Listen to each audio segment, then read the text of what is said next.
Hello friends, welcome to VGR movies. Pawan Kalyan కథానాయకుడిగా రూపొందుతున్న periodic action adventure movie Harihara Veeramallu. ఈ movie 2 పార్ట్లుగా వస్తుంది. ఈ మూవీ పాండిగా మూవీగా వస్తుంది. తొలి భాగానికి సంబంధించి చిత్రీకరణ ముగింపు దశకు చేరుకుంది. ఈ ఏడాది పవన్ కళ్యాణ్ రాజకీయాల్లో బిజీగా ఉండడంతో ఈ సినిమా మిగిలిన చిత్రీకరణ వాయిదా పడుతూ వస్తుంది. పవన్ కళ్యాణ్ పాత్రకు సంబంధించి 20 రోజుల షూటింగ్ మాత్రమే మిగిలింది. దీంతో తన సన్నివేశాలను పూర్తి చేసేందుకు పవన్ కళ్యాణ్ గారు గ్రీన్ సిగ్నల్ ఇచ్చారు.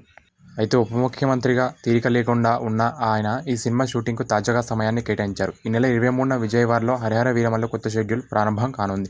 ఇందులో పవన్ కళ్యాణ్ సహా కీలక నటులు పాల్గొంటున్నారు. Hollywood stunt director Nick Paul ఆధ్వర్యంలో భారీ యాక్షన్ సన్నివేశాలు షూట్ చేస్తున్నారు. జ్యోతికృష్ణ దర్శకత్వంలో పాన్ ఇండియా సినిమాగా తెరకెక్కుతుంది ఈ మూవీ. అయితే ఈ ఏడాది చివరకు ఈ మూవీ ప్రేక్షకుల ముందుకు వస్తుంది. షూటింగ్ కోసం విజయవాడ పరిసర ప్రాంతాల్లో బ్లూ మ్యాప్ సెట్ను సిద్ధం చేశారు. అందులోనే దర్శకుడు జ్యోతికృష్ణ ముఖ్య తారాగణంతో కొన్ని కీలక సన్నివేశాలను చిత్రీకరణ చేస్తున్నారు. మరో 3 రోజుల్లో పవన్ కళ్యాణ్ గారు సెట్లో అడుగు పెడుతున్నారు. దీనికి తగ్గట్టుగానే మరోవైపు నిర్మాణాంతర పనుల్ని కూడా పూర్తి చేస్తున్నారు. 2 భాగాలుగా రానున్న ఈ మూవీ మొదటి భాగం Harihara Veeramallu part 1 squad versus spirit పేరుతో విడుదల కానుంది. అనుపమ్ ఖేర్, బాబీ డ్యూయల్, నిధి అగర్వాల్, నోరా ఫతేహి, విక్రమ్జీత్ మొదలైన వారు ఈ మూవీలో కీలక పాత్రలుగా నటిస్తున్నారు. ఈ మూవీకి సంగీతం ఎంఎం కీరవాణి, నిర్మాతగా ఏ దయాకర్ రావు పనిచేస్తున్నారు. మీలో ఎంతమంది పవన్ కళ్యాణ్ గారి ఫ్యాన్స్ ఈ మూవీ గురించి వెయిట్ చేస్తున్నారు కింద కామెంట్ చేయండి.